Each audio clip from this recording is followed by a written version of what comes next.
जय हिंद दोस्तों, स्वागत है आप सभी का इस वीडियो में। मैं हूं मयूर मोंगरे। आज की इस वीडियो में हम करप्शन जो है इंडिया में उसके बारे में देखने वाले हैं। तो हम जो कंटेम्प्ररी इश्यूज की सीरीज देख रहे हैं, जिसमें मैं most of the contemporary issues को कवर कर रहा हूं। जैसे कि हमने जो चाइल्ड मैरिज है उसके बारे में देखा, रिजर्वेशन के बारे में देखा, मैन्युफैक्चरिंग सेक्टर जो इंडिया में उसके बारे में देखा, टूरिज्म जो है उसके बारे में देखा। तो जितने भी कंटेम्प्ररी इश्यूज है उन सभी को हम यहाँ पर कवर करने की कोशिश कर रहे हैं, जिससे कि अगर आपको मेंस या प्रीलिम्स किसी भी एग्जाम में अगर आपको टॉपिक पर क्वेश्चन आता है तो आप इजीली उसका जवाब दे पाओ। तो काफ़ी इंपॉर्टेंट है अगर हम एग्जाम पर्सपेक्टिव से देखते हैं, क्योंकि डिटेल में हम इस टॉपिक को समझने की कोशिश करते हैं और एग्जाम ओरिएंटेड समझने की कोशिश करते हैं। मतलब चाय पे चर्चा नहीं, लेकिन यहाँ पर जो एग्जाम है उसमें आपको अगर क्वेश्चन पूछा जाए तो आप कैसे उसको सॉल्व करोगे, पॉइंट वाइज यहाँ पर हम उसको डिस्कस करते हैं, जिससे कि कंटेम्प्रेरी इश्यूज, क्योंकि आप सभी को पता है जो कंटेम्प्रेरी इश्यूज होते हैं ये पुराने नहीं होते हैं, ये डेकेड्स तक चलते रहते हैं और उनके एक ढांचा हम यहाँ पर बना सकते हैं। मतलब आपको ये लेक्चर देखने के बाद समझ में आएगा कैसे हम ढांचा बनाकर रख सकते हैं कि अगर ये प्रॉब्लम है तो इसका एक ढांचा हमारे पास तैयार है, अगर इस पर क्वेश्चन आ जाए मेंस में, यही सारे पॉइंट जो है वहाँ पर हमें वोमिट करने हैं। तो इसीलिए इसे कहते हैं हम स्मार्ट स्टडी। तो इसलिए अच्छे ढंग से वीडियो देखिए और जितने भी वीडियो लेक्चर्स है, क्योंकि आपको सेपरेट प्लेलिस्ट मिल जाएगी जहाँ पर हम कंटेम्प्रेरी इशूज़ को देख रहे हैं, तो पूरी प्लेलिस्ट में जितने भी इशूज़ है वो आपको देखने को मिलेंगे। तो चलिए देखते हैं आज हम करप्शन के बारे में, क्योंकि काफ़ी इंपॉर्टेंट ये टॉपिक है। लेकिन वीडियो शुरू करने से पहले अगर आपने MM Academy ऐप अब तक डाउनलोड नहीं किया है तो जल्द से जल्द कीजिए। क्यों? क्योंकि MM Academy ऐप पर आपको वेरियस एग्जाम्स के लिए कोर्सेज देखने को मिलेंगे, जैसे कि UPSC हो गया, स्टेट PSC हो गया, CDS, CAPF। तो मतलब क्या है कि आपको काफ़ी कॉम्प्रिहेंसिव लेक्चर जो है वो देखने को मिलते हैं, डिटेल्ड कोर्सेज होते हैं, प्लस जो PPTs है उसमें एनिमेशन जो उसका भी मैं इस्तेमाल करता हूँ, जिससे कि रियल लाइफ एग्जाम्पल के थ्रू आपको जोड़ने की कोशिश करता हूँ, जहाँ पर हम रियल लाइफ एग्जाम्पल के थ्रू जितने भी कॉन्सेप्ट्स हैं उनको क्लियर करते हैं। और एक बार अगर आप ये वीडियो लेक्चर्स देख लेते हो तो बाकी कोई भी सोर्स आपको रेफर करने की ज़रूरत नहीं है। प्लस पर्सनल गाइडेंस जो है वो भी आपको मिलता है। पर्सनल गाइडेंस में आपके साथ मिलकर आपका जो टाइम टेबल है वो डिसाइड करते हैं हम, जो स्ट्रेटेजी है वो डिसाइड करते हैं। तो सारी चीज़ें हम साथ में मिलकर करते हैं, जिससे कि आपके साथ एक गाइड है, एक मेंटर है, ये भी आपको एक कॉन्फिडेंस रहे। तो इसलिए जल्द से जल्द डाउनलोड कीजिए MM Academy app and videos को एंजॉय कीजिए। तो आइए सबसे पहले तो हम यहाँ पर समझने की कोशिश करते हैं what is corruption. What is corruption, corruption क्या है? तो यहाँ पर अगर हम देखते हैं तो देखिए एक ऑथेंटिक डेफिनेशन जो है वो भी आपको पता रहना चाहिए एंड उसी के साथ साथ एक कॉन्सेप्ट जो है वो भी आपको पता रहना चाहिए। अब जब हम करप्शन की बात करते हैं तो मतलब है the abuse of interested power for a private gain. अब यहाँ पर पब्लिक एंड प्राइवेट ये दो वर्ड्स आपको समझना बहुत ज़रूरी है। Public and private. पब्लिक मतलब क्या है? मतलब जनता का, मतलब गवर्नमेंट। एंड प्राइवेट मतलब क्या है? निजी, मतलब हमारा खुद का। ठीक है, ये दो में डिफरेंस आपको समझ में आ गया। अब कोई व्यक्ति अगर किसी ऑर्गेनाइजेशन के लिए काम कर रहा है, अब ऑर्गेनाइजेशन कोई कंपनी हो सकती है या फिर गवर्नमेंट का कोई डिपार्टमेंट हो सकता है, या तो गवर्नमेंट के लिए काम करेगा या प्राइवेट सेक्टर कोई ना कोई ऑर्गेनाइजेशन के लिए काम करेगा। अब अगर वो उस ऑर्गेनाइजेशन के लिए काम कर रहा है तो मतलब क्या हो गया? मतलब वो वहाँ पर कोई संस्था के लिए, कोई समझ लीजिए कोई डिपार्टमेंट के लिए, कोई अथॉरिटी के लिए वहाँ पर काम कर रहा है। अब वो अथॉरिटी पर काम करने के साथ साथ अगर वो पर्सनल निजी इसके लिए अगर कुछ गेन मांग रहा है या गेन ले रहा है, उसे हम कहेंगे करप्शन। एग्जाम्पल के थ्रू समझते हैं। अब समझ लीजिए कि अगर कोई एक IAS ऑफिसर है तो काम किसके लिए कर रहा है? जनता के लिए काम कर रहा है, मतलब बेसिकली गवर्नमेंट के लिए वो काम कर रहा है। अब गवर्नमेंट के लिए काम कर रहा है तो उसने क्या करना चाहिए? जो गवर्नमेंट के रूल्स एंड रेगुलेशंस है उसके तहत उसने काम करना चाहिए। लेकिन अगर कोई व्यक्ति वहाँ पर आता है, वो बोलता है कि मुझे ये टेंडर दे दो। अब वो IAS ऑफिसर बोलता है नहीं यार तुम तो एलिजिबल नहीं हो, लेकिन वो बोलता है यार ये लो ना, थोड़ा सा पेड़े वेड़े ले लो, थोड़ी सी मिठाई विठाई ले लो, थोड़े से गिफ्ट विफ्ट ले लो, है ना। तो वो उसको गिफ्ट विफ्ट जो है वो दे देता है। अब वो IAS ऑफिसर अगर वो टेंडर उसको दे देता है, अब इसमें क्या हो रहा है? इसमें जो पर्सनल गेन है, जो प्राइवेट गेन है, वो एक IAS ऑफिसर को मिला एंड उसके बदले में उसने अपनी जो पावर है उसका इस्तेमाल करके उस व्यक्ति को वो जो टेंडर है वो दे दिया। ठीक है, हाइपोथेटिकल एग्जांपल देख रहे हैं। तो इससे हम कहेंगे करप्शन। अभी जो करप्शन है ये अलग अलग फॉर्म में भी हो सकता है, जैसे कि अगर आप पैसा ले रहे हो वो भी हो सकता है, अगर आप गिफ्ट ले रहे हो वो भी हो सकता है, अगर आप कोई फॉरेन टूर किसी से स्पॉन्सर करा रहे हो वो भी हो सकता है, एंड इवन अगर आप कोई सेक्सुअल बेनिफिट्स मांग रहे हो तो वो भी करप्शन जो है उसमें गिना जाएगा। मतलब कि कोई होता है ना, हायर अथॉरिटी है, वो बोल रहा है कि हाँ मैं तुम्हारा प्रमोशन करा दूंगा लेकिन उसके बदले में तुम्हें कॉम्प्रोमाइज़ करना पड़ेगा, that is also a part of corruption. तो यहाँ पर करप्शन मतलब क्या है आपको समझ में आ गया। क्लासिफाइड किया जाता है एज ग्रैंड, पिटी, पॉलिटिकल, है ना। मतलब मनी जो है वो यहाँ पर उस सेक्टर में कितना इन्वॉल्व है, किस तरीके से वो करप्शन, क्या क्या होता है। कभी कभार 500 करोड़ का अगर कोई टेंडर है, 500 करोड़ का अगर कोई बिजनेस है, तो वो यहाँ पर उसमें से 10-20 करोड़ जो है वो यहाँ पर खिला देते हैं, जिससे कि पूरा मसला जो है वो सॉर्ट हो जाए। ये हमें करप्शन जो है वो देखने को मिलता है। अब करप्शन समझ में आ गया तो बाकी की चीज़ें समझना बहुत आसान है। जैसे कि स्टेटस अगर हम देखते हैं तो स्टेटस में हमेशा हर साल करप्शन परसेप्शन इंडेक्स अगर हम देखें, उसमें इंडिया का रैंक जो है हमें बुरा ही देखने को मिलता है। मतलब among the most corrupt countries जो होती है उसे में भारत जो है वो हमें देखने को मिलता है। इवन मैं हर जगह जहाँ पे भी करप्शन की बात होती है, वहाँ मैं एक किस्सा जो मेरे साथ पर्सनली हुआ है वो मैं हमेशा शेयर करता हूँ कि जब मैं सिंगापुर में गया था तो वहाँ पर मैं लिटिल इंडिया, एक समझ लीजिए छोटा सा एरिया है लिटिल इंडिया नाम का, वहाँ पर ठहरा था। मोस्ट ऑफ द इंडियंस जो आते हैं वहीं पर रुकते हैं। तो लिटिल इंडिया में रुकने के बाद जब मैं बाहर गया था, देन मेरा जो काम है वो ख़त्म करके जब मैं वापस आ रहा था, तो जो कैब में ड्राइवर था उसने मुझसे कहा कि this is the only India where there is no corruption. मतलब आप सोचिए कि पूरी दुनिया भर में हमारे करप्शन को लेकर किस तरीके की इमेज है। जो उसने कहा कि जो लिटिल इंडिया है जो सिंगापुर में है, ये इकलौता ऐसा इंडिया है जहाँ पर करप्शन आपको देखने को नहीं मिलेगा। क्योंकि सिंगापुर अगर हम देखें तो वहाँ पर करप्शन निग्लिजिबल है। तो इस तरीके की हमारी स्थिति हमें देखने को मिलती है। तो एज पर इंडिया करप्शन सर्वे अगर हम देखते हैं जो 2019 में किया गया था, 51% ऑफ द रिस्पॉन्डेंट ने एडमिट किया कि उन्होंने ब्राइब जो है वो पे किया है। मतलब समझ लीजिए आधे से ज़्यादा लोग जो उन्होंने यहाँ पर माना है कि हाँ हमने घूस जो है वो दी है। पूरेस्ट परफॉर्मेंस हमें एशिया पैसिफिक में देखने को मिलता है in terms of corruption. Bihar, Rajasthan अगर हम देखते हैं अमंग दी मोस्ट करप्ट हमें जो स्टेट्स है उसमें देखने को मिलते हैं। सेवरल बिग स्कैम्स इसके वजह से आते हैं। पीएनबी स्कैम बोलिए, है ना, एसबीआई स्कैम, हर्षद मेहता, बहुत सारे स्कैम जो है वो हमें देखने को मिलते हैं करप्शन की वजह से। अब यहाँ पर जो हर्षद मेहता है, हालांकि वो लूप होल जो है उसका इस्तेमाल किया गया था, but still there was a corruption. तो यहाँ पर हम कोई व्यक्ति को या कोई स्कैम को नहीं बोल रहे हैं, हम यहाँ पर एक करप्शन जो उसको समझने की कोशिश कर रहे हैं, इसलिए उसको पर्सनली मत लीजिएगा। देन उसके बाद अगर हम यहाँ पर बात करते हैं कॉजेस, तो जो करप्शन है उसके कॉजेस क्या क्या है। सबसे पहले अगर हम देखते हैं तो हमें जो लीगेसी इशू है वो देखने को मिलता है। मतलब क्या, देखिए पोवर्टी एंड एम्प्टी कॉफर्स, जो तिजोरी है इंडिपेंडेंस के टाइम पर वो हमें देखने को मिल रही है ना। उसी के साथ साथ क्या होता है कि वहाँ पर जब इतनी बुरी हालत है तो बेसिकली क्या है, करप्शन जो है उसने यहाँ पर पूरा अंदर घुस चुका था। मतलब स्टार्टिंग से ही करप्शन हमें देखने को मिलता था। इवन जो ब्रिटिशर्स है उन्होंने कहा था इंडियंस जो है काफ़ी ज़्यादा करप्ट है ना। तो ये चीज़ हमें देखने को मिल रही थी। Then lack of economic freedom, licence Raj की वजह से। मतलब क्या था कि लाइसेंस राज काफ़ी ज़्यादा था। आपने ये किया क्या नहीं, बार बार आपके पीछे जो है वो पुलिस आ रहा है, पुलिस राज हमें देखने को मिलता था। आपने किया क्या नहीं किया, अच्छा तुमको अब फाइन जो है वो देना पड़ेगा, तो उसको घूस दे दो, यार ठीक है ना यार देख लो थोड़ा सा हमारा देख लो, है ना। सर्विस टैक्स के टाइम पर हमें काफ़ी ज़्यादा एक घूस जो है वो देखने को मिलती थी। देन विजिलेंस सिस्टम जो उसके तरफ हमारा निगलेक्शन जो है वो देखने को मिलता है। मतलब हम ध्यान नहीं देते हैं, ठीक है विजिलेंस सिस्टम चल रही है, विजिलेंस सिस्टम का काम क्या है यार, करप्शन देखो, करप्शन देख ही नहीं रहे, उसकी तरफ ध्यान नहीं दे रहे, उसको उतना तवज्जो दिया ही नहीं गया। करप्शन क्या है यार, करप्शन तो सभी को चाहिए, तो फिर क्यों देखना है। तो ये हमें पहला लीगेसी इशू देखने को मिलता है। Then political system, political system अगर आप देखोगे तो उसमें जो इलेक्शन है उसमें ब्लैक मनी का काफ़ी ज़्यादा इस्तेमाल होता है, जिसकी वजह से क्या होता है जो इलेक्ट्रल फंडिंग है वो सही ढंग से पता नहीं चलती है, क्योंकि सब कुछ मामला कैश में हो रहा है, तो इलेक्ट्रल फंडिंग सही ढंग से पता नहीं चलती। इवन बहुत सारी जगहों पर जो नाकेबंदी की जाती है कि यहाँ से कैश जो है वो ना जाए इलेक्शंस के दौरान, तो वहाँ पर भी बराबर जो गाड़ी में कैश होता है वो गाड़ी निकल जाती है, बाकी लोग जो है उनको रुकाते रहते हैं। ऐसा भी हमें देखने को मिलता है। ओपेक इलेक्टोरल फंडिंग जो है वो हमें देखने को मिलती है। मतलब ट्रांसपेरेंट नहीं होती है कि कौन सी पार्टी कितना खर्च कर रही है, कौन सी पार्टी ने कितना किया। इवन अगर आप देखोगे तो बहुत सारे जो इंडस्ट्रियलिस्ट है वो यहाँ पर जो पॉलिटिकल पार्टीज है उनको यहाँ पर पैसा देते रहते हैं, जिससे कि हमारा जो भी मसला है वो सॉर्ट हो जाए और यहाँ पर इनकी सरकार जो है वो भी ठीक ठाक बन जाए। तो हमें क्रॉनिक कैपिटलिज्म जो है वो भी देखने को मिलता है। बहुत सारे जो इंडस्ट्रियलिस्ट है वो ये सब करते हैं।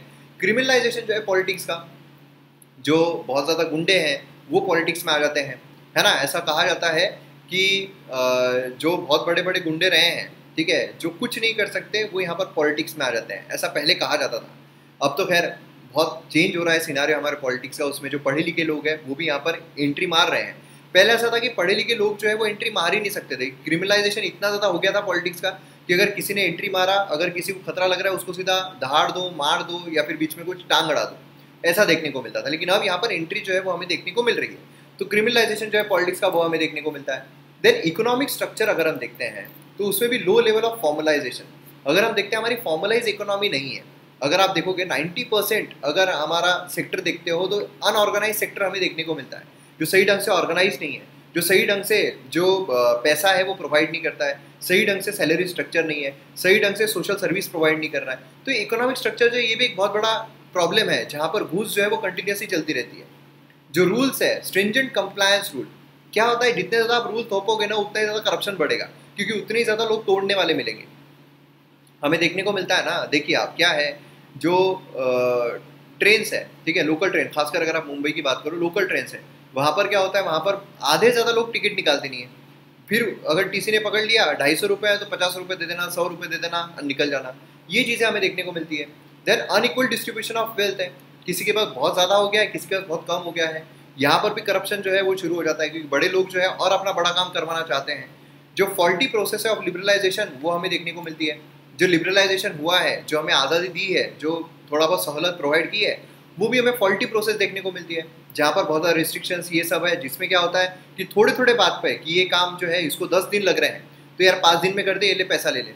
ये हमें देखने को मिलता है कई जगहों पर। पहले, अभी तो खैर पासपोर्ट सिस्टम जो है काफ़ी ज़्यादा ट्रांसपेरेंट हो गई है, ऑनलाइन हो गई है, जहाँ पर जल्दी पासपोर्ट मिल जाते हैं। लेकिन पहले के टाइम पे ऐसा था कि पासपोर्ट जो है वो मिलने के लिए महीनों लग जाते थे, और उसमें जिनके पास पैसे हैं हर जगह पर उनको पैसे फेंकना पड़ता था। हर जगह पर यहाँ से निकलना है यहाँ पैसे दो, यहाँ से निकलना है यहाँ से पैसे दो, हर जगह हमें करप्शन जो है वो देखने को मिलता है। देन लीगल लैक्यूना अगर हम देखते हैं तो उसमें लोकपाल एक्ट जो है वो सही ढंग से हमारे यहाँ पे देखने को नहीं मिलता है, जो कि करप्शन की तरफ ध्यान दे सके। आरटीआई एक्ट जो उसका भी डाइल्यूशन हमें देखने को मिलता है, मतलब आरटीआई एक्ट के थ्रू हमें सारी इन्फॉर्मेशन मिलती है, लेकिन उसमें भी डाइल्यूशन हो रहा है कि अगर कोई इन्फॉर्मेशन नहीं देना चाहे तो उसको गुपित रख सकती है। बहुत सारे उसमें लैक्यूनाज हमें देखने को मिलते हैं। पॉलिटिकल मिसयूज जो है सीबीआई का, सीबीआई जो है फंक्शन करती है अंडर द पॉलिटिकल सिस्टम, तो अब सीबीआई को छोड़ा जाता है किसी भी करप्शन वडप्शन बड़े कोई मामले होते हैं उसमें छोड़ा जाता है। अब कहीं पर अगर बहुत बड़ा, अगर आपने हर्षद मेहता सीरीज देखी है, हर्षद मेहता सीरीज की मैं बात कर रहा हूँ, उसमें हमें देखने को मिलता है कि सीबीआई को किस तरीके से रोका जाता है ना। तो ये भी हमें यहाँ पर देखने को मिलता है। लीगल लैक्यूना भी हमारे यहाँ पर कई ज़्यादा है। उसी के साथ एडमिनिस्ट्रेटिव भी लैक्यूना हमें देखने को मिलता है, जैसे कि जो डिस्क्रिशनरी पावर है ऑफिशियल्स की, उसमें लूपहोल्स देखने को मिलते हैं, है ना। कहीं ज़्यादा अपने डिस्क्रिशनरी पावर के साथ कोई भी, मतलब हमारे यहाँ पर अगर आप देखोगे तो कोई भी अपने डिस्क्रिशनरी पावर के साथ काम नहीं कर सकता है।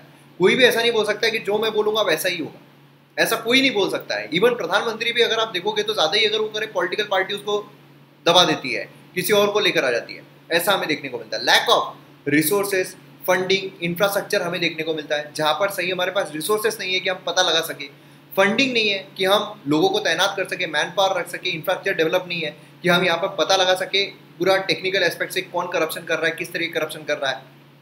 इवन डिमोनेटाइजेशन हुआ, डिमोनेटाइजेशन होने के बाद कई लोगों के पास जो पैसा है ब्लैक मनी है, नई करेंसी में आ गया, तो मतलब समझ में नहीं आता है। Lack of incorporation of standard practices जो है बैंक्स के बारे साथ बोलिए, स्पोर्ट्स ऑर्गेनाइजेशन, इसलिए हमें इतने बड़े स्कैम जो है उन ऑर्गेनाइजेशंस में देखने को मिलते हैं। सोशल प्रॉब्लम्स की जब हम बात करते हैं तो ये भी एक बहुत बड़ा मुद्दा है, जैसे कि लोगों का माइंडसेट है कि यहाँ पर प्रॉब्लम जो है उसको सीरियसली लिया ही नहीं है लोगों ने। करप्शन उन्होंने मान लिया कि हमारे दिनचर्या का एक भाग है। मतलब आप अगर ट्रेन में जाओगे, ट्रेन में सीट नहीं है तो 90% से ज़्यादा लोग, 90% से ज़्यादा, अगर वो स्लीपर क्लास में बैठे हैं और अगर उनके पास सीट नहीं है तो वो टीसी को घूस देने की कोशिश करते हैं कि हमको सीट दे दो। 90% ज़्यादा लोग, मैं आपको गारंटी देता हूँ। क्यों? क्योंकि एक माइंडसेट है कि यार देने से ही होगा, हमको सहूलत चाहिए, हमको यहाँ पर चाहिए 100 रुपये चल जाएंगे, कोई फ़र्क नहीं पड़ेगा। लेकिन वो 100 रुपये कब 100 करोड़ में तब्दील हो जाते हैं, और वो 100 करोड़ कब 1000 करोड़ में तब्दील हो जाते हैं, हमें पता ही नहीं लगता है। और वो जब 1000 करोड़ में तब्दील हो जाते हैं तब समझ लो कि हमारे जो सीट्स हमें नहीं मिल पा रही है उसके लिए वो बहुत बड़ा कारणीभूत बनते हैं, उसके लिए एक बहुत बड़ी जिम्मेदारी बन जाते हैं, क्योंकि वहाँ घूस हो रहा है, वहाँ घूस लिया जा रहा है, वहाँ करप्शन हो रहा है, इसलिए आपको सीट यहाँ पर नहीं मिल रही है। इसकी वजह से आपको छोटे छोटे करप्शन, ये एक विशियस साइकिल यहाँ पर बन जाती है। इलिटरेसी, पोवर्टी, इनएबिलिटी जो है कॉम्प्लेक्स प्रोसीजर को समझने की, ये सोशल प्रॉब्लम है कि लोगों को समझ में नहीं आता है, लोगों को पता ही नहीं है, इनसे होता ही नहीं है, इनको पता ही नहीं है। इस तरीके से हमें सिस्टम देखने को मिलती है, ठीक है। जो सोशल मोरालिटी है उसका फेलियर हमें देखने को मिलता है। एजुकेशन सिस्टम जो है उसका फेलियर हमें देखने को मिलता है। देन यहाँ पर नई मिडिल क्लास अगर हम देखें तो यहाँ पर क्या है, उनको चीज़ें करवाना है। जो मिडिल क्लास है वो क्या चाहते हैं, वो अपना काम हो जाए, उसके लिए 100-200 रुपये देना पड़े, ठीक है कर लेंगे यार, चलो फटाफट दे दो हमको, काम करवा दो, ये हमें देखने को मिलता है। तो सोशल प्रॉब्लम ये बेसिकली है। देन उसके बाद अगर हम यहाँ पर देखते हैं इम्पैक्ट क्या होता है करप्शन का, तो बहुत बड़ा इम्पैक्ट पड़ता है। सबसे पहले तो हमें देखने को मिलता है कि जो डेवलपमेंट प्रोसेस है उसमें सबसे बड़ा अड़थड़ा करप्शन है। मतलब अगर आप देखो कि करप्शन हम दे रहे हैं तो उसमें लॉस ऑफ वेल्थ, वेल्थ जो उसकी लॉस हो रही है, जो डेवलपमेंटल प्रोजेक्ट्स है वो कंप्लीट नहीं हो पाते हैं करप्शन की वजह से। करप्शन हो रहा है, उसकी वजह से क्या है, पैसा बांटने में चला गया, डेवलपमेंट प्रोसेस जो है हो ही नहीं रही है। आउट ऑफ पॉकेट एक्सपेंडिचर जो है बहुत ज़्यादा बढ़ जाते हैं लोगों के अपनी चीज़ें करवाने के लिए। आउट ऑफ पॉकेट एक्सपेंडिचर क्या है कि समझ लीजिए अगर उनको कोई चीज़ चाहिए, कोई चीज़ करना है, उसके लिए अगर समझ लीजिए 100 रुपये लग रहे हैं, ठीक है, 100 रुपये लग रहे हैं, अब उनका 100 रुपये खर्चा होने वाला है। लेकिन क्या हो रहा है कि अब यहाँ पर गए, यहाँ पर उनको 10 रुपये देना पड़ा, देन यहाँ पर गए, यहाँ पर उनको 10 रुपये देना पड़ा, यहाँ पर गए, यहाँ पर उनको 10 रुपये देना पड़ा, यहाँ पर आए, यहाँ पर उनको 10 रुपये देना पड़ा, यहाँ पर आए, यहाँ पर उनको 10 रुपये देना पड़ा। देन उसके बाद उनका काम जो है वो कंप्लीट हुआ। मतलब अब उनको सिर्फ 100 रुपये नहीं देना पड़ा, यहाँ पर 10, 20, 30, 40, 50, मतलब टोटल 150 रुपये गए। 50 रुपये जो है वो उनके आउट ऑफ पॉकेट एक्सपेंडिचर चले गए, है ना। ये यहाँ पर हमें प्रॉब्लम दिख रही। डेमोग्राफिक डिसएडवांटेज होता है क्या है कि घूस के वजह से कभी कभार जो अनडिजर्विंग लोग हैं वो वहाँ पर काम जो है अपना निकलवा लेते हैं, काम हो जाता है उनका, उसकी वजह से प्रॉब्लम्स आते हैं। जैसे कि अगर आप देखें तो समझ लीजिए अगर कोई रोड कंस्ट्रक्शन करना है, ठीक है, उसके लिए कोई टेंडर पास हो रहा है, तो एक बंदा है जो जेन्युइनली उसके पास टेक्नोलॉजी भी है, उसके पास सब कुछ है, लेकिन एक बंदा है उसके पास पैसा है, तो वो क्या करेगा, घूस देकर टेंडर अपने हाथ में ले लेगा। तो यहाँ पर जो डिजर्विंग है उसको नहीं मिल पा रहा है, जो अनडिजर्विंग है उसको मिल जाएगा। तो डेमोग्राफिक का डिसएडवांटेज यहाँ पर हमें देखने को मिलता है। देन इकोनॉमिक लॉस भी यहाँ पर बहुत ज़्यादा होता है। इकोनॉमिक लॉस क्योंकि ईज ऑफ डूइंग बिजनेस जो है वो अंडरमाइन होता है, वो हमारा नीचे घटता है, क्योंकि बट ऑब्वियस है हर जगह करप्शन करना पड़ेगा, तो कौन सी कंपनी आएगी, खोलेगी यहाँ पर। कंपनीज जो है वो यहाँ पर पेटी करप्शन, ट्राइब्स, इसमें फंस जाते हैं। रॉन्ग एलोकेशन जो है पॉलिसीज का वो हमें देखने को मिलता है, मतलब जहाँ पर नहीं जाना चाहिए वहाँ पर पॉलिसी जाती है। लो टैक्स कलेक्शन जो है वो होता है टैक्स अथॉरिटीज़ के द्वारा, क्योंकि बेसिकली क्या है, टैक्स समझ लीजिए जो अगर सड़क पर हमें पुलिस ने पकड़ लिया, ट्रैफिक पुलिस ने, तो अगर हमें 1000 रुपये का चालान भरना है, हम क्या करते हैं 100 रुपये देकर छूट जाते हैं। तो यहाँ पर जो 1000 रुपये गवर्नमेंट को जाने थे वो नहीं गए, है ना, तो टैक्स कलेक्शन कम होता है। ब्लैक मनी जो उसका यहाँ पर राइज हमें देखने को मिलता है, तो इकोनॉमिक लॉस भी काफ़ी होता है। देन हार्मफुल है नेशनल सिक्योरिटी के लिए, क्यों, क्योंकि यहाँ पर अगर आप देखोगे तो जितना पैसा सरकार के पास जाएगा वो अपना प्रिपेयर्डनेस रखेगी, है ना। यहाँ पर प्रिपेयर्डनेस जो है हमारा आर्म्स का वो यहाँ पर कम होता है। करप्शन जो है बॉर्डर सिक्योरिटी पर, वहाँ पर प्रॉब्लम्स क्रिएट होते हैं। कौन से, जो करप्शन, उसके टेररिस्ट जो है वो अंदर घुस जाते हैं, इनलीगल माइग्रेंट जो है वो अंदर घुस जाते हैं करप्शन की वजह से। देन सोशल सेक्टर जो है उसका भी लॉस हमें देखने को मिलता है, जैसे कि इकोनॉमिक गैप जो है रिच एंड पुअर के बीच में काफ़ी ज़्यादा बढ़ जाती है, क्योंकि जो अमीर है वो और पैसा देकर और अमीर बन जाता है, जो गरीब है उसके पास पैसा नहीं है देने के लिए तो वो गरीब ही रहता है। उसी के साथ साथ बड़े बड़े स्कैम्स जो है वो हमें देखने को मिलते हैं। और बड़े बड़े जब स्कैम्स होते हैं, समझ लीजिए अगर कोई 1000 करोड़ लेकर भाग गया, बड़ा स्कैम हो गया, तो 1000 करोड़ किससे वसूले जाएंगे, टैक्स पेयर्स, उनसे वसूले जाएंगे, उनको हायर टैक्स देना पड़ेगा, मतलब आम जनता जो है वही बेचारी पिस गई, है ना। करप्ट सिस्टम जो है वो यहाँ पर पुअर को चांस नहीं देता है उनको अपना स्टेटस इंप्रूव करने के लिए, क्योंकि अमीर जो है वही करप्शन कर करके अपना स्टेटस जो है वो इम्प्रूव कर लेता है। देन यहाँ पर सिस्टम जो उसमें फेथ चला जाता है लोगों का, जैसे करप्शन हो रहा है तो यहाँ पर लिजिटिमेसी जो है वो लॉस हो जाती है। जुडिशियल करप्शन हो रहा है तो लोगों को क्या रहेगा कि यार ये जज तो घूस खा के डिसीजन देते हैं, क्या ही हम बड़े आदमी के खिलाफ केस लड़ सकते हैं। अक्सर अभी भी बहुत लोग सोचते हैं कि वो तो बड़ा आदमी है, उसके खिलाफ क्या ही हम केस लड़ेंगे, वो तो पैसे दे दे के केस को लंबाएगा, हम कहाँ इतना लड़ सकते हैं, छोड़ो यार केस नहीं लड़ते हैं। इसके वजह से बहुत सारे रेप केसेस जो है वो भी रजिस्टर नहीं होते हैं, इसके वजह से बहुत सारे जो मर्डर केसेस है वो भी रजिस्टर नहीं होते हैं, सिर्फ ये डर की वजह से, ठीक है। देन उसी के साथ वे फॉरवर्ड, अब क्या किया जा सकता है, तो इसमें हमें देखने को मिलता है सबसे पहले तो इलेक्टोरल रिफॉर्म। सबसे पहले तो क्या है, जड़ जो यहाँ पर इतना करप्शन देते हैं, जो यहाँ पर इतने बिगड़े हुए हैं, उन्हीं को यहाँ पर रोको। तो सबसे पहले इलेक्टोरल रिफॉर्म लाने की जरूरत है। इसमें क्या है, क्रिमिनल जो है उनको इलेक्शन में पार्टिसिपेट करने से रोक दो कंप्लीटली। हमें क्रिमिनलाइजेशन ऑफ पॉलिटिक्स भी देखने को मिलता है, वो भी टॉपिक में कवर करूंगा।